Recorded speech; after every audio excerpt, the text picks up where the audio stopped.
Je me sens mal, j'ai la nausée, je frissonne de froid et j'ai l'impression que mes os vibrent. Enlève ta chemise. Je regarde Maya, un peu confuse, et je réalise que nous sommes dans sa chambre. Comment ai-je atterri ici? Elle est sérieuse, elle donne des ordres, elle ne demande pas. J'essaie d'enlever ma chemise, mais je me rends compte que je n'y arriverai pas. J'ai passé plusieurs nuits dehors dans le désert, à contempler les étoiles, mais la nuit dernière était si froide que mes pieds ressemblaient à des blocs de glace. J'étais épuisé et j'ai fini par m'endormir dans un endroit improvisé, recouvert seulement d'une bâche, même si je voulais garder un œil sur l'endroit. Mais j'ai dormi. Quand je me suis réveillé, j'ai tout de suite compris que mon état s'était aggravé, que mon rhume avait empiré. Je sentais à peine mes mains et mes pieds et j'ai mis du temps à me lever. A été de me baigner dans l'oasis. L'eau était glacée. Elle semblait me geler les os. Je vais vous aider. Je regarde à nouveau la femme en face de moi. Samir. Je lève les yeux vers elle. Je peux? Quoi? Je réalise à quel point ses lèvres sont pulpeuses après qu'elle a cessé de les presser. Enlève ta chemise. Elle me montre du doigt, remarque que je suis habillé et veut me déshabiller. Tu as une forte fièvre. Je vais bien, je dis, en remarquant que tout autour d'elle semble bouger comme si j'étais ivre. S'il vous plaît, dit-elle d'une manière qui me fait regarder dans ses yeux qui ont la couleur des noisettes. Je veux juste t'aider. Aider à quoi? J'ai la tête en vrac. Je dois m'occuper des animaux, les abreuver, commander plus de marchandises. Je le ferai. Laisse-moi faire. Je regarde Maya en fronçant les sourcils. Je vais t'aider, détends-toi. Tu dois te reposer. Elle s'approche et je me rends peut-être compte qu'il n'y a pas de peur dans ses yeux, mais plutôt de l'inquiétude. Est-ce que c'est vrai? Maya. Son nom est aussi beau qu'elle et elle est magnifique dans cette robe. Elle est merveilleuse et ne me regarderait jamais sans être dégoûtée. Je détourne mon regard de ses yeux qui semblent me supplier. Elle ne me quitte pas des yeux. Je me demande ce qu'elle pense. Est-elle désolée? Est-elle curieuse? Je sens le contact frais de ses mains sur ma peau et je réalise qu'elle est très proche. Elle me regarde dans les yeux et je sens un réconfort dans son doux regard. Je lève les bras et ma chemise glisse de mon corps. Elle écarte mes cheveux de mon visage et reste là à me toucher longuement. Je vais vous faire des compresses froides. Elle dit et tend sa petite main si délicate qu'il me semble que je pourrais la serrer trop fort et la blesser. Je pense que je l'ai déjà fait, qu'elle était vulnérable et que je l'ai blessée sans réfléchir. Ce n'est pas grave, dit-elle, pour une raison inconnue. Ma main tenait déjà la sienne. Je ne sais pas pourquoi j'y pense maintenant, mais ce souvenir me tourmente et augmente ma douleur. Je crois que je t'ai fait du mal. Je parle si doucement que je m'entends à peine. Tu ne m'as pas fait de mal, regarde. Elle nous montre nos mains l'une contre l'autre, et c'est bien, mais elle ne comprend pas ce que je veux dire. Voir nos mains comme ça me rappelle moi quand j'étais plus jeune. Je suis peut-être plus malade que je ne le pensais, car rien n'a de sens. Elle me conduit au lit et me fait m'allonger. Demain, tu iras mieux, tu verras. Elle le dit avec une telle certitude qu'elle me fait croire qu'elle dit peut-être la vérité, et pas seulement des mensonges.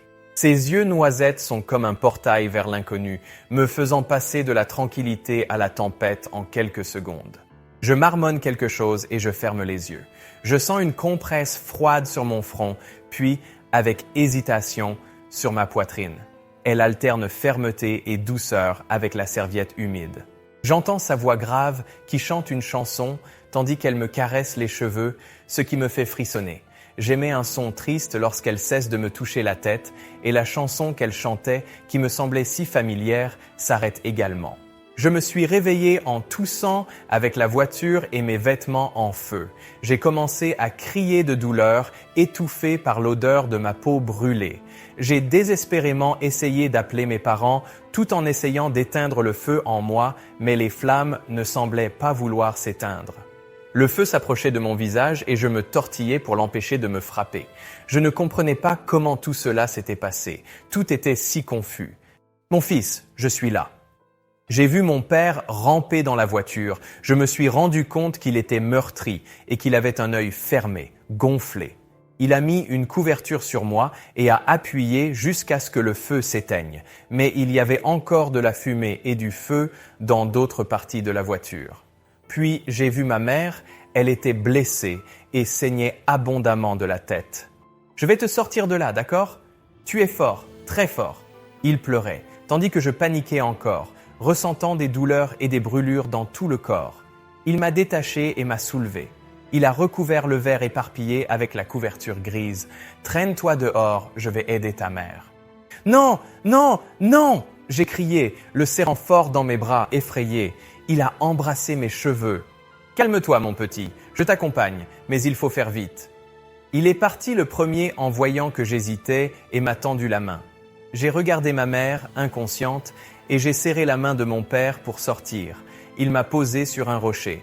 « Reste ici, je reviens tout de suite. » Il m'a embrassé sur le front et a couru vers la voiture en feu qui a bientôt explosé, me projetant au loin et me faisant perdre connaissance. Il ne reviendrait pas avant 1 minute, ni après, ni jamais. Je vois Samir délirer et je tremble à chaque fois qu'il pleure son père, et sa souffrance est si intense que je ressens la douleur comme si c'était la mienne, ce qui me fait pleurer. Je ne comprends pas tout, mais au bout d'un moment, je comprends qu'il a assisté à la mort de ses parents. Ne sachant pas s'il faut le réveiller ou non, je suis mon cœur et je lui tiens la main, en prononçant des mots qui, je l'espère, le réconforteront. Comme si je parlais à un enfant, j'appuie mon front contre le sien et je murmure à son oreille, essayant de le sortir de son état délirant. Je suis là, je le répète, je suis là. Entre 2 sanglots, je m'occupe de lui jusqu'à ce qu'il prenne un médicament contre la fièvre que j'ai dissous dans de l'eau, et alors sa fièvre baisse et les hallucinations s'arrêtent. Soulagé, je le regarde s'endormir et l'aube illumine la tente. Je quitte la pièce pour aller chercher d'autres serviettes froides. J'essuie son corps et remarque une cicatrice de brûlure sur sa côte, puis je regarde son visage et écarte ses cheveux pour découvrir une autre cicatrice cachée. Il lui est arrivé quelque chose de grave et j'ai hâte de le découvrir, mais il est si loin. J'ai dit une prière et j'ai quitté la pièce en laissant de l'eau et des fruits près de lui. C'était la fin de l'après-midi et le soleil était fort. Je me dirige vers le bâtiment en bois et vois des hommes qui attendent.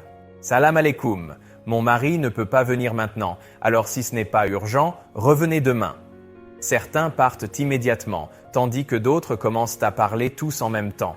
« Excusez-moi, un à la fois, s'il vous plaît. » Je demande en essayant d'avoir l'air ferme. Régler la vente des animaux, recevoir le paiement et faire les courses n'a pas été difficile, mais cela m'a pris plus de temps que Samir ne l'aurait fait. Un chariot de marchandises arrive juste au moment où le dernier client s'en va. Le chauffeur insiste pour voir Samir, mais finit par vouloir acheter des chameaux à un prix très bas. Je ne connais pas les prix exacts, mais comme j'ai reçu un paiement, je sais que son offre est inférieure à ce que Samir aurait normalement accepté.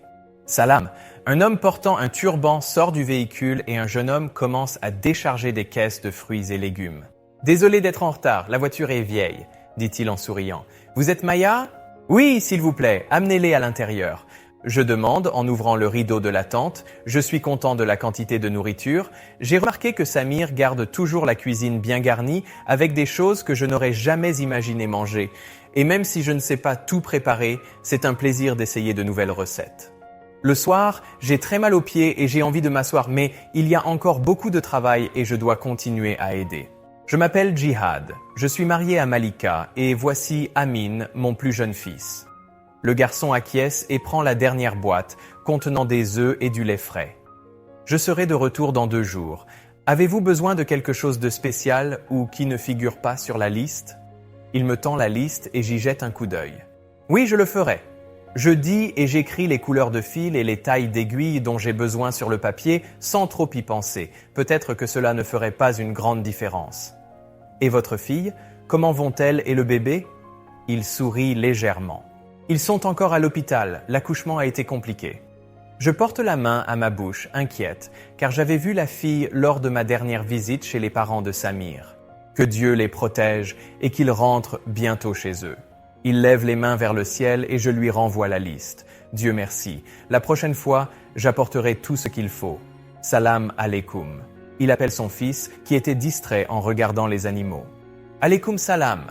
Je réponds et commence à effectuer les tâches prévues par Samir. Préparer la paille sèche était facile, mais s'occuper des cactus était difficile à cause des épines, qui m'ont piqué plusieurs fois jusqu'à ce que je trouve un gant parfait pour cette tâche.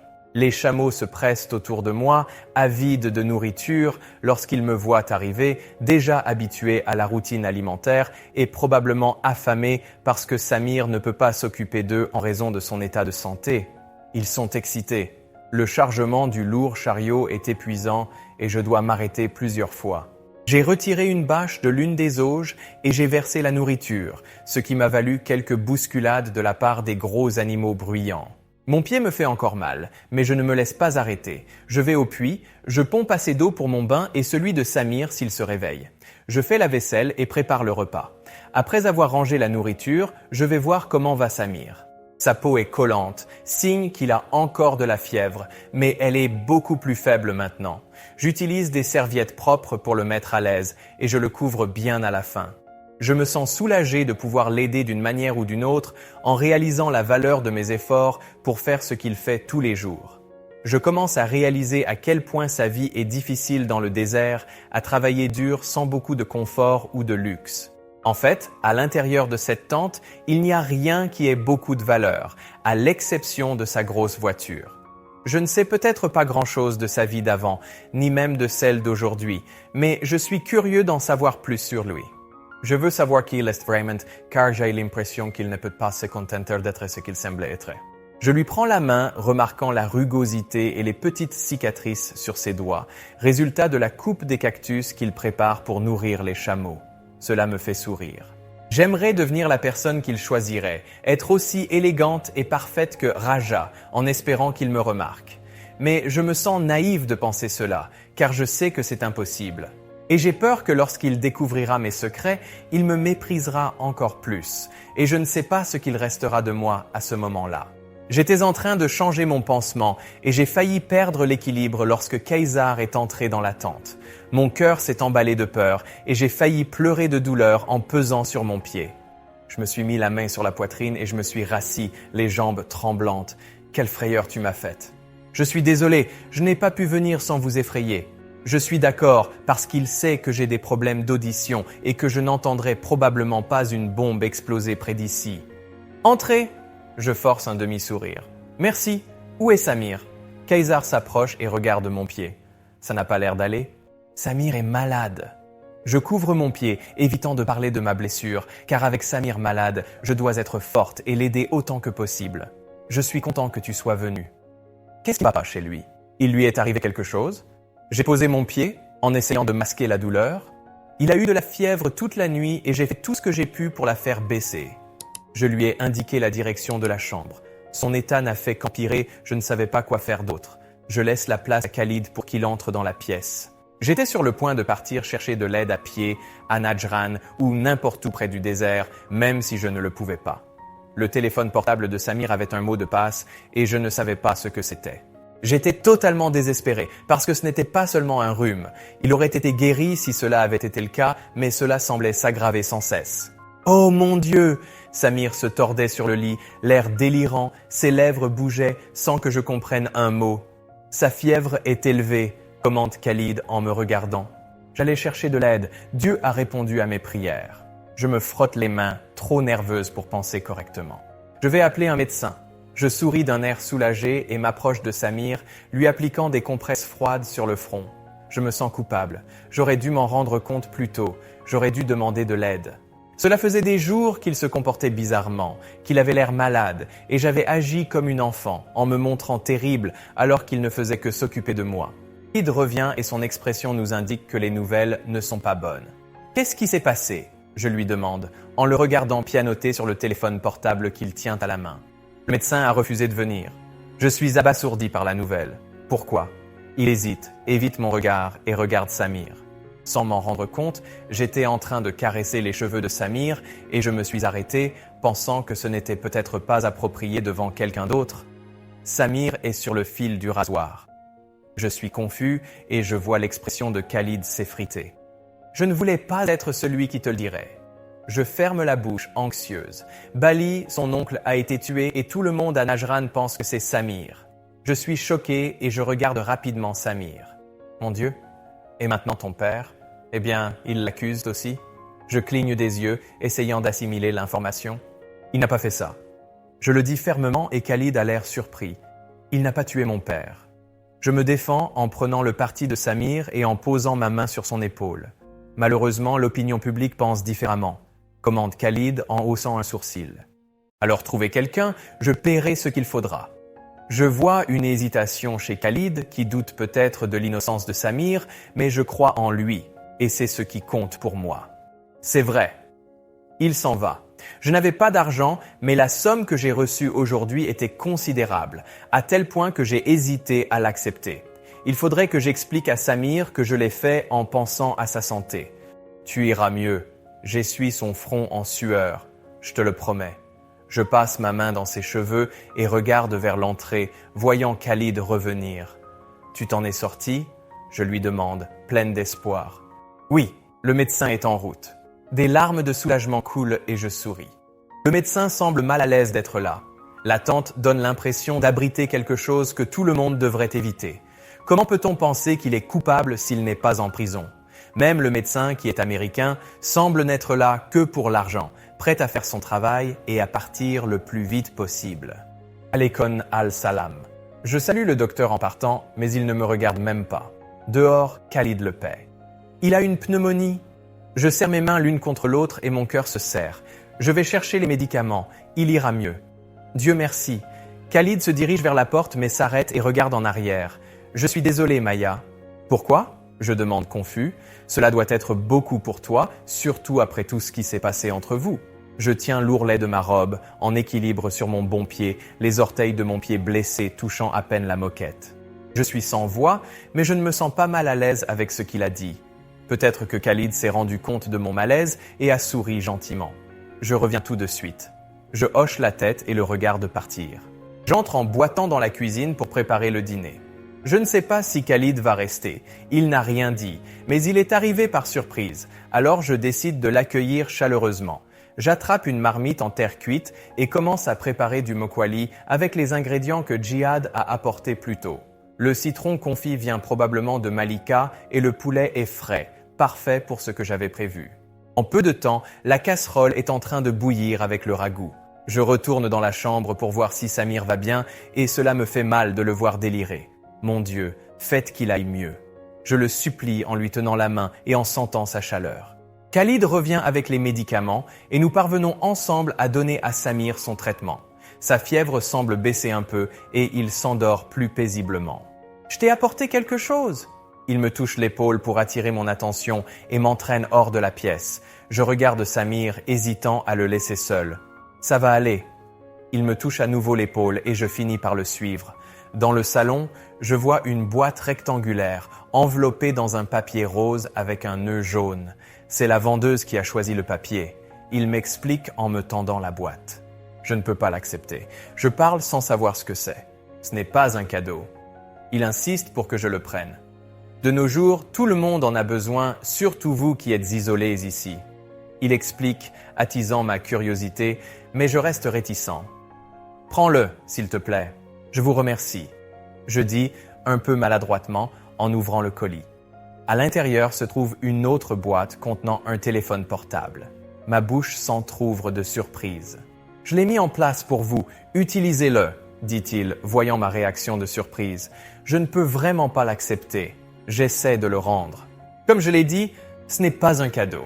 Il met les mains derrière le dos, avec un sourire malicieux et un regard amusé. Je ne sais pas quoi faire. Je ne sais même pas comment l'utiliser. Je sors l'appareil de son emballage et il s'allume. Ce genre d'appareil électronique était le rêve de Raja depuis longtemps, mais Baba et moi n'avons jamais pu nous offrir quelque chose d'aussi cher, même si nous avons travaillé jusqu'à ce que nous n'en ayons plus les moyens. Inutile de me remercier. Jetez juste un coup d'œil. Il s'approche et se penche pour toucher l'écran. J'ai sauvegardé quelques contacts pour vous aider. Il glisse sur l'écran et affiche les coordonnées de Samir, de Malika et de lui-même. On ne sait jamais quand on aura besoin de parler à quelqu'un. Il s'éloigne un peu. Oh, et vous pouvez également accéder à l'Internet. Cela semble très difficile. Je m'excuse en quelque sorte de ne pas comprendre grand-chose. Je vais vous montrer comment. Je suis ravi, je ne vais pas mentir et je souris. Je prépare le dîner et pendant qu'il mange, il m'explique comment utiliser l'appareil. Il me montre comment se connecter à un réseau social où Raja a passé des heures à parler à des gens que je ne connaissais même pas et je me sens un peu étourdi parce que je ne saisis pas tout ce qu'il dit. Vous allez bien? Votre voix est basse. Je tousse légèrement. Je parle à voix basse? Ça a toujours été comme ça? Il a l'air vraiment intéressé. C'est peut-être pour ça que ma voix est comme ça, par habitude. Avez-vous consulté un médecin, un spécialiste? Je secoue la tête en fixant mon hijab. La médecine a beaucoup évolué, il y a peut-être une solution. Je ne sais pas, je n'ai pas d'argent. Ce téléphone portable est le seul bien de valeur que je possède. Ne vous inquiétez pas. Il fait un geste de la main comme pour dire que l'argent n'est pas un problème. Khalid est très poli et sourit toujours amicalement. Je vais voir ce que je peux faire. Je ne veux pas me faire de faux espoirs. J'ai vécu presque toute ma vie comme ça, habitué à la situation et n'attendant pas de changement. Et j'ai toujours été pauvre, donc je ne me fais pas d'illusions sur les possibilités qui s'offrent à moi. Il faut que j'apprenne cela. Je lui montre mon téléphone portable. Ma sœur l'utilise, je pourrais peut-être la retrouver. Lorsque j'essaie de lui passer mon téléphone portable, il insiste pour que j'apprenne par la pratique. Et c'est ce que je fais. Et je suis choqué de voir le profil de Raja, une photo d'elle dans un café avec 2 autres amies dont aucune ne porte de hijab. Je regarde la photo avec stupéfaction. Ma sœur, c'est perdu. Baba avait raison. Écoutez, dans d'autres endroits, il est normal de ne pas se couvrir la tête, comme on voit certains vacanciers le faire ici. Je fixe Khalid pendant qu'il parle, me sentant mal à l'intérieur. Raja n'aurait pas dû cesser de porter le hijab. Je lui ai enseigné les traditions, je lui ai tout appris. Khalid semble indifférent. Vous ne comprenez probablement pas. Cela m'ennuie. J'aurais peut-être dû être plus strict avec Raja, mais j'ai fini par être indulgent. Je comprends, je n'impose ma foi à personne, mais Raja est orientée depuis qu'elle est petite et maintenant, regardez ça. Je montre les autres photos. Je suis choqué par tout, j'ai envie de vomir et je voudrais pouvoir la prendre et la ramener de force, s'il le faut. Attendons son retour pour en discuter. Je suis stupéfait par cette suggestion. Ici, vous êtes sa seule famille. Il vaut mieux qu'elle reste avec vous. Je n'y avais jamais pensé. J'avais imaginé qu'elle resterait dans notre maison, avec une nounou, qu'elle trouverait un mari et continuerait sa vie. Mais venir ici, mon Dieu. Si vous appuyez ici, vous pouvez lui envoyer des messages. Ok, je le ferai, plus tard. Merci mon pote. Il est clair qu'il n'a pas perçu mon hésitation. J'ai peur. Peur que Samir la voie différemment, qu'il la veuille comme seconde épouse. Après tout, c'est elle qu'il voulait épouser à l'origine. C'est elle qui a été choisie. C'est elle qui devrait l'être, pas moi. Si vous avez besoin de quoi que ce soit, appelez-moi. Je le remercie et fixe les photos de Raja, irritée et confuse. Khalid a raison. Je suis tout ce que Raja a. Je dois m'occuper d'elle. Mais est-ce que je peux le faire maintenant ? Je trouve une excuse et laisse Khalid dans le salon. Comme j'avais préparé la chambre pour Samir, je savais qu'il y serait bien. Je ne me préoccupe pas de la vaisselle, elle peut attendre. Rongé par l'angoisse, je me redresse prudemment dans mon lit, jette un coup d'œil à Samir, décroche mon portable et cherche Raja. Je lui envoie un message et elle me répond immédiatement, ce qui me fait pleurer parce qu'elle m'a tellement manqué. Je vais bien, vraiment. Je suis avec une amie. Tu ne la connais pas, mais elle et sa mère m'ont accueilli chez elle. Et Maya, je ne regrette pas d'être partie. J'ai lu le message 3 fois. Elle ne semble pas réaliser ce qui s'est passé ici. Il s'est passé tellement de choses que je ne peux pas en parler dans un message, mais je me suis mariée avec celui qui était censé être ton mari. Il n'y avait pas d'autre issue à ce moment-là. As-tu épousé cet horrible type ? Quand je regarde Samir à nouveau, je ne peux pas le considérer comme mauvais. Samir peut être beaucoup de choses, mais certainement pas mauvais. Il faut revenir. Vous ne pouvez pas laisser tomber nos traditions. Que comptez-vous faire de votre vie ? Je n'y retournerai pas, je suis désolé. Je t'aime, mais tu n'es pas ma mère. Je laisse tomber mon téléphone portable, choqué par ce que j'ai lu, comme si on m'avait arraché le cœur et piétiné. C'est la chose la plus blessante qu'elle ait pu dire, et je me sens comme rien, comme je ne me suis jamais senti auparavant. Je me réveille à l'aube, la chambre est claire, ma bouche a un mauvais goût et ma gorge est sèche. Je sens que quelque chose pèse sur mon bras droit et quand je regarde, je vois que Maya dort dessus, sa tête reposant dessus comme si c'était l'endroit idéal. Elle a des cheveux noirs sur mon bras qui sentent bon. Je commence à la caresser, mais je m'arrête quand elle bouge, se tourne vers moi et met son bras sur ma poitrine. J'ai le souffle coupé pendant un instant, la sentant si proche. Je vois ses doigts meurtris sur ma poitrine et je me demande si elle est allée s'occuper des animaux. Je suis surpris. Je tombe rarement malade, mais quand j'attrape un rhume, je dois me débrouiller seul, car je vis seul, et je ne compte que sur l'aide de Dieu. Je me souviens de sa chanson qui essayait de me soulager. Un bruit sourd provenant d'elle me fait à nouveau retenir ma respiration. Je ne veux pas qu'elle se réveille, je veux qu'elle reste là, blottie contre moi. Elle dort encore. Son visage est un peu brûlé par le soleil, mais il est toujours aussi beau. Je tiens sa main, qui est dure et calleuse à cause des travaux pénibles, comme porter des seaux et nettoyer la tente. Je sens sa main, qui sent le miel et l'orange du savon que Djihad a apporté. Malika fait du bon savon, mais ce parfum sur elle est spécial. Je remets sa main sur ma poitrine et j'écarte mes cheveux de son visage pour mieux le voir. Remarquant la forme de ta lèvre supérieure et une fossette sur ta joue gauche, je m'en émerveille, la trouvant si belle que je ne veux pas que quelqu'un d'autre la voie. Son menton rond attire mon attention. Je passe mon doigt le long de sa mâchoire et elle sourit naturellement, ce qui me laisse le souffle coupé et le cœur qui s'emballe sous le coup d'une émotion forte. Je sors du lit, nerveuse et confuse. Je cherche des vêtements tout en essayant de comprendre ce que je ressens, quelque chose d'intense et de nouveau. « Qu'est-ce que... ça va ?» demande-t-elle dans l'obscurité alors que je fais tomber un chandelier. Je suis là, tout va bien. Elle me touche le bras et je reste paralysé, ne sachant pas comment dire que je suis réveillé et que je ne délire pas. Retourne te coucher. Je marche lentement, voulant qu'elle continue à me toucher, n'ayant pas peur de ce que je suis. Elle me caresse les cheveux comme si j'étais un enfant. La fièvre a disparu. Elle parle toute seule et allume la lampe. Je ferme les yeux. « C'est bien ?» Elle marmonne, endormie et bâillant. Je vais faire le café. J'ouvre un œil et je la vois se changer, se déshabiller. Je referme les yeux, réalisant que j'essayais d'éviter sa proximité et que maintenant elle est là, complètement. La pièce devient silencieuse et elle disparaît, mais je mets du temps à me redresser. Je commence à croire que je deviens folle. Il n'y a pas d'autre explication à tout ce que je ressens, comme si c'était le feu à l'intérieur, que je brûlais et que mon cœur s'emballait. Je croyais savoir ce qu'était le désir, mais là, c'est autre chose, beaucoup plus intense, et je perds le contrôle. Finalement, je me lève et me dirige vers l'endroit où j'ai placé une grande baignoire en métal. Je la remplis avec l'eau des seaux qui se trouvent à proximité et je me verse l'eau sur la tête. Je pensais que je ne mourrais pas d'un rhume, mais ce désir pourrait me tuer. Je vais chercher une serviette et je vois Maya qui me regarde. Elle est surprise et s'enfuit. Au lieu d'être soulagée, je me sens horriblement mal. Maintenant, elle doit penser que je suis un vrai monstre. Mon cœur s'est emballé et je me suis couvert la bouche pour ne rien dire. J'ai été choqué de voir Samir se toucher. Je n'ai pas pu m'empêcher de regarder, même si je savais que c'était quelque chose de privé. Je me sens comme un idiot. Je sors de la tente pour respirer. Je ne peux pas rester à l'intérieur. Mon cœur s'emballe et je ne me soucie même pas de ne pas porter mon hijab. Il est tôt et je suis la seule ici. Je m'appuie sur la clôture, ne sachant pas comment je vais l'affronter à nouveau. Je ne dois pas penser à lui maintenant. Je suis nerveux et mes vêtements me gênent, alors je décide d'aller à l'oasis. Le chemin devient plus vert et les palmiers se détachent. Je me demande combien de personnes sont passées par là et ont vu ce que j'ai vu, une oasis au milieu du désert. Je me déshabille et j'entre dans l'eau comme je suis venu au monde, en essayant de me cacher.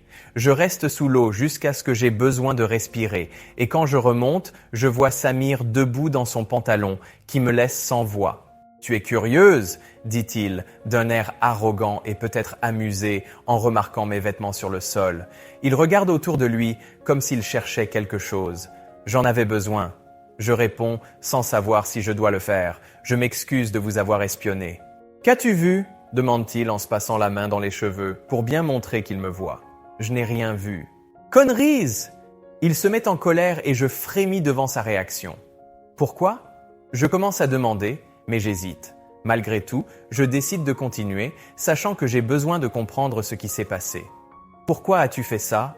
Il me regarde, surpris, et son visage devient rouge, tandis que son œil sain semble indécis entre me regarder ou regarder ailleurs. « Est-ce que ça t'a fait mal ?» La curiosité est plus forte en moi et j'ai besoin de réponses. Ce n'est pas quelque chose qui devrait vous inquiéter. Il semble réticent à partager et son expression se durcit avec la colère. Mais non, ça ne m'a pas fait mal, ça m'a juste frustré. Je me redresse, remarquant son regard sur moi qui me fait me sentir valorisée, désirée, voire belle.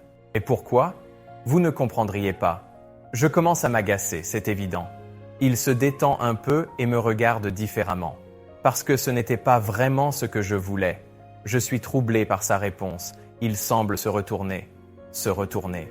Mais pourquoi? Vous posez beaucoup de questions, vous ne trouvez pas? Il lève un sourcil qui porte une cicatrice. Je veux me déshabiller et entrer dans l'eau. Ici? Je demande, commençant à m'inquiéter. Je ne peux pas regarder? Je demande à nouveau quand il fait une grimace peu amicale. Si je me retourne, je n'entendrai pas ce qu'il a dit entre-temps, ce qui me désavantagera probablement. Pense-t-il en commençant à détacher lentement son pantalon, ce qui m'angoisse.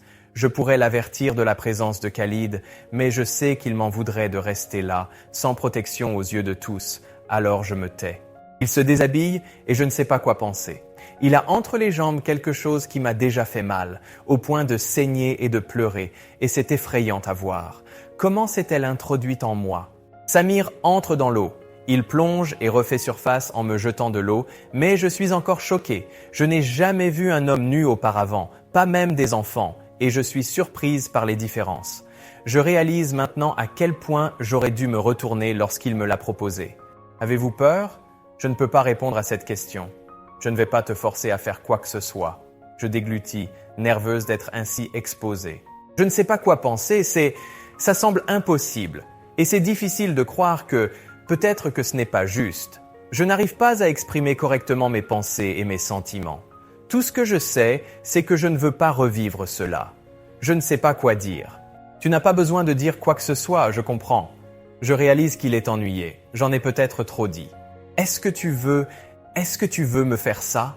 C'est pour cela que tu as fait ce que tu as fait, que tu es frustré? Je l'ai peut-être surpris avec ma question, car il a l'air confus, puis déterminé lorsqu'il me regarde. Oui, je voulais. Je déglutis et me rapproche malgré ma peur. Alors, vous pouvez le faire.